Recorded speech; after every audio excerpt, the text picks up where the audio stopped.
오늘의 큐티 말씀은 잠언 28장 19절부터 28절입니다. 제목, 하나님을 신뢰하는 지혜로운 사람. 첫 번째 관찰입니다. 앞뒤 문맥 살펴보기. 잠언 25장 1절부터 29장 27절은 남유다 히스기야 신하들이 편집한 솔로몬의 잠언입니다. 잠언 28장 상반부에서는 율법을 지키는 자와 지키지 않는 자를 비교해 가면서 율법을 따라 살아가는 의인의 삶을 말하고 있습니다. 의인은 사자처럼 담대하여서 어떠한 어려움과 고난이 오더라도 이길 수 있습니다. 비록 어렵게 살면서 가난한 삶을 살더라도 그 삶이 흠이 없는 삶이라면 가치가 있음을 말해주고 있습니다. 그러나 부정한 방법으로 재물을 모았던 사람들의 기도는 거짓된 기도라고 말하고 있습니다. 율법을 지키며 지혜롭게 살아가는 사람의 영향력에 대해서 말합니다. 이 사람은 자기뿐만 아니라 공동체에서도 좋은 영향력을 끼치고 있습니다. 잠언 28장 후반부에서는 지혜롭고 정직하게 살아가는 사람에 대한 보상을 말하는데, 이 사람은 하나님을 신뢰하기 때문에 그의 노력한 만큼 복을 주십니다.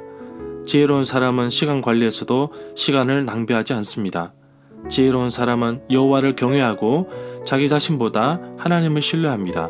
여호와를 의지하는 사람에겐 형통함을 주셔서 자기만을 위해 물질을 움켜쥐지 않고 나누며 풍성해지는 삶을 살게 됩니다.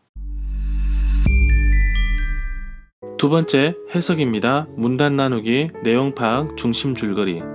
문단을 나눠보겠습니다. 19절부터 24절은 성실한 사람, 25절부터 28절은 탐심이 가득한 사람. 내용 파악입니다. 19절에서 자기의 토지를 궁핍함이 많으니라고 하였는데, 잠언 12장 11절에서 동일한 맥락의 내용을 찾아볼 수 있습니다. 19절부터 24절까지는 재물을 얻기 위해 사용되는 정당한 방법과 부정한 방법에 대해서 서로 대조를 이루고 있습니다. 19절의 상반절은 정당한 방법으로 재물을 모았고 그 사람이 근면하였다는 것을 말하고 있습니다. 18절부터 20절과는 다르게 21절부터 24절은 재물을 모으는 것과 관련하여서 부정한 부분에 초점을 맞추고 있습니다. 이 구절은 잠언 12장 11절과 유사한 내용으로 이루어져 있습니다. 지혜가 없느니라가 궁핍함이 많으니라고 바뀌었습니다. 20절에서 말하는 충성된 자의 문자적인 의미는 확고한 자, 신실한 자를 뜻한다고 봅니다. 이와 같은 사람은 하나님과 이웃 앞에서 자신의 의무를 성실하게 행하는 사람이라고 할 수 있습니다. 그러나 수단과 방법을 가리지 않고 부정한 모습으로 재물을 모으는 사람에게는 형벌을 면치 못할 것이라고 합니다. 20절의 상반절과 정확히 대조를 이루고 있지는 않지만 그 내면의 뜻은 갑자기 부자가 되려는 사람의 그 마음에는 정직함이 결여되어 있다는 것을 말하려는 듯 보입니다. 21절에서는 소송의 절차에 대해서 말하고 있습니다. 사람의 낯을 보아주다에 대해서는 잠언 24장 25절에서 그 의미를 찾아볼 수 있습니다. 흔히 작은 것, 한 조각의 떡으로도 이미 넉넉히 정인이나 재판관에게 영향을 끼칠 수 있다고 봅니다.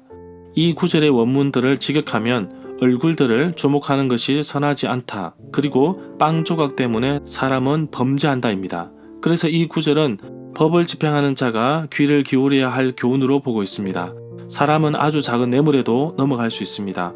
아주 작은 것이라도 습관화되면 결국 빵 조각에도 넘어가게 되는 것입니다. 죄를 짓는다는 표현이 상반절에서는 사람의 낯을 보아주다는 뜻과 동일하다고 볼 수 있습니다. 23절에 보면 아첨과 경책, 책망에 대해서 서로 비교하고 있습니다. 경책을 받아들인다면 정말 진실한 친구를 얻을 수 있을 것입니다. 진심 어린 충고나 질책을 높이 평가하고 있습니다. 그렇다고 해서 모든 질책이나 충고가 처음부터 인정받는 것은 아닙니다. 이 구절에서 나중에라는 부사어를 통해서 경책을 받는 사람은 자신에게 경책한 사람을 귀하게 여길 때에 자신도 지혜로운 사람이 되는 것입니다. 24절에서 멸망케 하는 자에 대해서는 잠언 18장 9절에서도 찾아볼 수 있습니다. 18장 9절에서는 패가하는 자로 옮긴 히브리어 낱말은 본래 파멸을 일으키는 자를 뜻한다고 봅니다.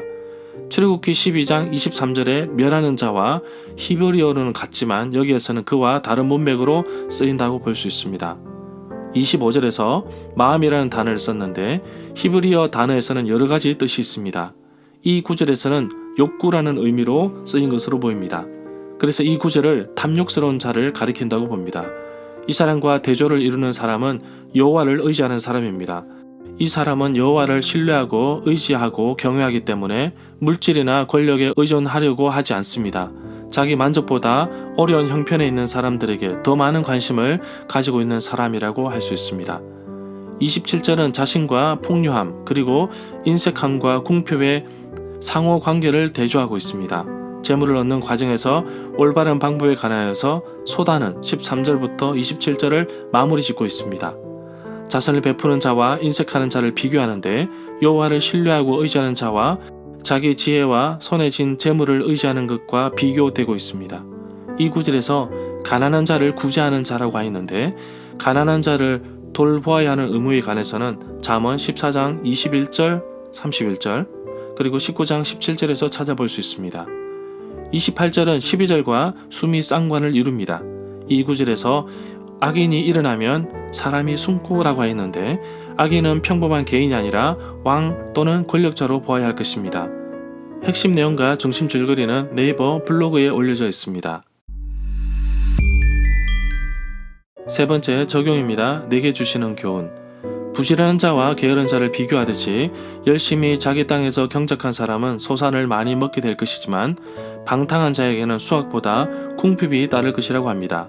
나무는 그 열매로 알 수 있듯이 부지런한 자와 게으른 자의 판단은 추수 때 그 결과로 알 수 있습니다. 우리는 주님 앞에 심판대에 언젠가 설 것입니다. 우리 주님께서 착하고 충성된 종아 내가 작은 일에 충성하였음에 내가 많은 것을 내게 맡기리니 내 주인의 즐거움에 참여할지라고 말씀하신 것처럼 부지런한 신앙인의 삶을 사는 것은 이런 칭찬을 받을 것입니다. 나의 삶을 되돌아보고 내가 주님 안에 살고 있는지 신앙생활을 부지런히 하고 있는지 스스로 점검해 보기를 원합니다. 10여 년 전에 아들이 태어났을 때 아내가 몸이 아파서 병원에 입원한 적이 있습니다. 혼자서 아이를 키웠는데 병원비가 1,000만 원 정도 나왔습니다. 통장 잔고가 10만 원 남을 정도로 모든 돈을 다 써버렸습니다. 어디에도 말을 하지 않았지만 출석하는 교회에서 아셨는지 병원비의 절반을 지원해 주셨습니다. 저는 그 자리에서 사랑의 빚을 졌다고 고백했습니다. 가난한 자를 도와주는 것을 두고 하나님께 꾸어준다고 말하고 있습니다. 가난한 자들을 도와줌에도 불구하고 궁핍하지 않는 것은 그 빈 곳을 하나님께서 채우시기 때문입니다. 하나님은 나의 곳간을 열어서 다른 사람들을 살피고 채우시기를 원하고 계십니다. 바로 내가 축복의 통로가 되기를 원하시고 계시기 때문입니다.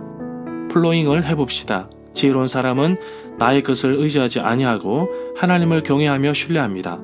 그러나 미련한 사람은 자기 자신을 의지하며 가진 물질에 집착합니다. 움켜잡지 않고 나눌 때 풍성해지는 하나님의 놀라운 체험의 신비를 경험할 수 있을 것입니다. 오늘 하루도 하나님께서 나에게 주신 물질을 나눔으로 인해 축복의 통로가 됨을 경험하는 하루가 되기를 간절히 소망합니다.